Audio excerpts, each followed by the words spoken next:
श्री स्वामी समर्थ.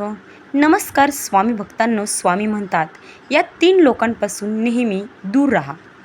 आपल्या आयुष्यात अनेक लोक येतात. काही लोक आपल्याला आनंद देतात तर काही लोक नकळतपणे आपल्याला आयुष्यात दुःख, तणाव आणि नकारात्मक घेऊन येतात.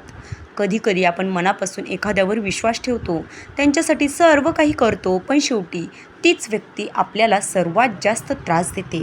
मग मनात प्रश्न निर्माण होतो की आपण लोक ओळखण्यात इतकी चूक का करतो? वाईट लोकांपासून स्वतःला कसं वाचवायचं? मित्रांनो, याच विषयावर आज आपण स्वामी समर्थांचा अत्यंत महत्त्वाचा संदेश जाणून घेणार आहोत. स्वामी समर्थांनी आपल्या उद्देशामधून अनेक वेळा सांगितलं आहे की जीवनात योग्य संगत अत्यंत महत्त्वाची असते, कारण माणूस जसा लोकांमध्ये राहतो तसाच तो हळूहळू बनत जातो. वाईट लोकांची संगत मन, विचार आणि नशीब दोन्हीसुद्धा खराब करू शकते आणि म्हणूनच स्वामी म्हणतात काही लोकांपासून अंतर ठेवणं हेच सर्वात मोठं शहाणपण असतं. आज आपण जाणून घेणार आहोत ते 3 प्रकारचे लोक म्हणजेच कोणते, ज्यांच्यापासून दूर राहण्याचा सल्ला स्वामी समर्थ तुम्हाला देत आहेत. तर मित्रांनो, नक्की व्हिडिओ शेवटपर्यंत बघा. आवडत असेल तर लाईक करा आणि स्वामींचे निस्सीम भक्त असाल तर श्री स्वामी समर्थ असं कमेंट बॉक्समध्ये नक्कीच टाईप करा. पहिला प्रकार आहे तो म्हणजे सतत नकारात्मक बोलणारे लोक. असे लोक प्रत्येक गोष्टीत वाईटच पाहतात. तुम्ही काही चांगलं काम सुरू केलं तर ते म्हणतील तुझ्याकडून होणारच नाही, तू करू शकणार नाहीस. तुम्ही एखाद्याचं स्वप्न पाहिलं असेल तर ते आधीच अपयश दाखवतील. अशा लोकांना दुसऱ्यांचं सुख, प्रगती किंवा आनंद सहनच होत नाही. स्वामी महाराज म्हणतात, ज्या वातावरणामध्ये सतत नकारात्मकता असते तिथे मनाची शक्ती कमी होऊ लागते. मित्रांनो, कल्पना करा, जर एखादी व्यक्ती रोज तुम्हाला सांगत असेल की तुम्ही काहीच करू शकत नाहीत, तुम्हाला ही गोष्ट जमणारच नाही, तर हळूहळू तुमचाही स्वतःवरचा विश्वास कमी व्हायला लागेल. याच कारणामुळे स्वामी समर्थ सकारात्मक संगतीवर भर देतात. कारण जसं अंधारात राहिल्यावर प्रकाश विसरायला होतो, अगदी तसंच नकारात्मक लोकांमध्ये राहिल्यावर आनंद देखील विसरायला होतो. असे लोक तुमच्या आयुष्यातील ऊर्जा हळूहळू संपवतात. त्यामुळे अशा लोकांपासून शक्य तितकं अंतर ठेवा असं स्वामी तुम्हाला सांगत असतात. स्वामी भक्तांनो, दुसरा प्रकार आहे तो म्हणजे स्वार्थी लोक. हो, हे लोक तुमच्याशी फक्त त्यांच्या फायद्यासाठी जोडलेले असतात.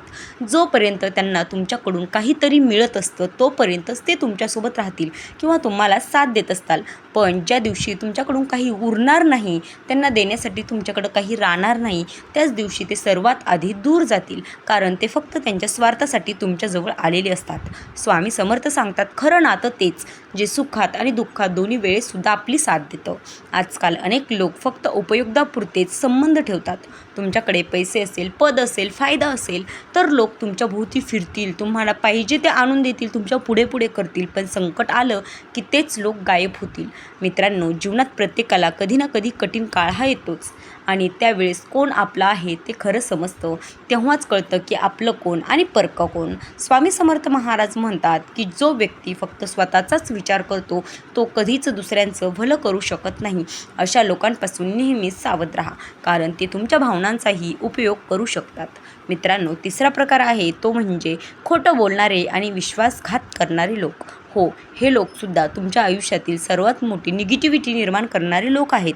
स्वामी समर्थांनी सत्याला अत्यंत मोठं स्थान दिलं आहे, कारण एकदा विश्वास तुटला तर कोणतंही नाटं टिकत नाही. खोटं बोलणारी व्यक्ती सुरुवातीला खूप गोड बोलत असते किंवा सुरुवातीला ती स्वतः मी किती चांगली आहे हे दाखवत असते आणि त्यांना हेच सिद्ध करायचं आहे की मीच चांगला आहे. पण हळूहळू तिचं खरं रूप समोर येऊ लागतं. अशा लोकांचं एक वैशिष्ट्य असतं, ते एका व्यक्तीसमोर दुसऱ्यांची निंदा करतात आणि त्याच्यासमोर तिसऱ्यांचीच ते निंदा करत असतात आणि दुसऱ्यांसमोर तुमची. मित्रांनो, असे लोक कुठेही शांतता निर्माण करत नाहीत. हे लोक फक्त गैरसमज आणि भांडण निर्माण करतात. स्वामी समर्थ सांगतात, खोटं बोलणारी व्यक्ती स्वतःपासूनही दूर जाते, कारण खोटं कायम टिकत नाही. म्हणूनच अशा लोकांवर अंधविश्वास ठेवू नका. तर मित्रांनो, आजच्या काळात लोक चेहऱ्याने नाही तर मुखवट्याने जगतात. कोण आपल्या मनात काय ठेवून बसलं आहे हे लगेच समजत नाही. म्हणून स्वामी समर्थ सांगतात, लोकांच्या शब्दांपेक्षा त्यांच्या वागण्याकडे लक्ष द्या, कारण खरा स्वभाव वेळ आल्यावरच समोर येतो. मित्रांनो, कधीकधी आपण चुकीच्या लोकांना खुश ठेवण्यासाठी स्वतःचं मन दुखावतो. सगळ्यांना आनंद देण्यासाठी, आनंदी ठेवण्यासाठी आपण प्रयत्न करत असतो आणि त्यामुळे स्वतःच हरवून जातो. पण स्वामी समर्थ सांगतात, जिथे तुमची किंमत नाही तिथे जास्त थांबू नका आणि त्याही लोकांना तुम्ही जास्त किंमत देऊ नका, कारण तुमची किंमत तिथे अजूनही कमी होईल, कारण स्वतःचा अपमान सहन करणं हेही चुकीचंच आहे. तर मित्रांनो, वाईट लोकांपासून दूर राहणं म्हणजे त्यांचा द्वेष करणं नाही, तर स्वतःच्या मनशांतीचं रक्षण करणं आहे. जसं आपण विषारी अन्न टाळतो, अगदी तसंच विषारी लोकांपासूनही दूर राहायला हवं. कारण शरीराला लागलेली जखम दिसते, पण मनाला लागलेली जखम आतून तोडत राहते. स्वामी समर्थ नेहमी सांगायचे, भिवू नकोस, मी तुझ्या पाठीशी आहे. याचा अर्थ फक्त संकटात मदत नाही, तर योग्य मार्ग दाखवणंही आहे. आणि योग्य मार्ग म्हणजे चांगल्या लोकांची संगत निवडणं. तर मित्रांनो, जीवनात असे लोक शोधा जे तुमच्या यशात आनंदी होतील, तुमच्या दुःखात साथ देतील आणि तुमच्या गैरहजेरीत देखील तुमच्याबद्दल चांगलंच बोलतील. कारण खरी माणसं आयुष्य सुंदर बनवतात. वाईट लोकांमुळे मनात भीती, तणाव आणि दुःख वाढत राहतं, पण चांगल्या लोकांमुळे आत्मविश्वास, आनंद आणि सकारात्मकता वाढते. मित्रांनो, एक गोष्ट नेहमी लक्षात ठेवा, प्रत्येकाला बदलणं आपल्या हातात नसतं, पण कोणाला आपल्या आयुष्यात स्थान द्यायचं हे पूर्णपणे आपल्याच हातात असतं. म्हणून स्वतःची किंमत ओळखा. जे लोक सतत तुम्हाला कमी लेखतात, तुमचा उपयोग करतात किंवा तुमच्या विश्वासाशी खेळतात, त्यांच्यापासून अंतर ठेवणंच योग्य आहे. स्वामी समर्थांचा संदेश खूप सोपा आहे. मन शांत ठेवायचं असेल तर संगत चांगली ठेवा, कारण संगतच माणसांचं भविष्य घडवत असते. मित्रांनो, आजच्या या जगात पैसा कमवणं सोपं असेल कदाचित, पण खरं माणूस ओळखणं खूप कठीण आहे. म्हणून घाईत कोणावरही सहज विश्वास ठेवून बसू नका. वेळ द्या, लोकांना समजून घ्या आणि स्वतःच्या मनाचं ऐका, कारण अनेकदा आपलं मन आधीच संकेत देत असतं, पण आपण दुर्लक्ष करतो. शेवटी मित्रांनो, स्वामी समर्थ सांगतात, वाईट लोकांपासून दूर राहणं म्हणजे स्वतःला वाचवणं आहे. म्हणून जीवनात सकारात्मक लोक निवडा, सत्य निवडा आणि मनशांती निवडा. स्वामी भक्तांनो, जर तुम्हालाही आयुष्यात अशा लोकांचा अनुभव आला असेल तर नक्कीच कमेंटमध्ये सांगा. आणि अशा स्वामी समर्थांच्या प्रभावी उपदेशांसाठी चॅनलला सबस्क्राईब करायला विसरू नका. भेटूयात उद्याच्या व्हिडिओमध्ये. तोपर्यंत धन्यवाद. श्री स्वामी समर्थ. जय जय स्वामी समर्थ. अवधूत चिंतन. श्री गुरुदेव दत्त.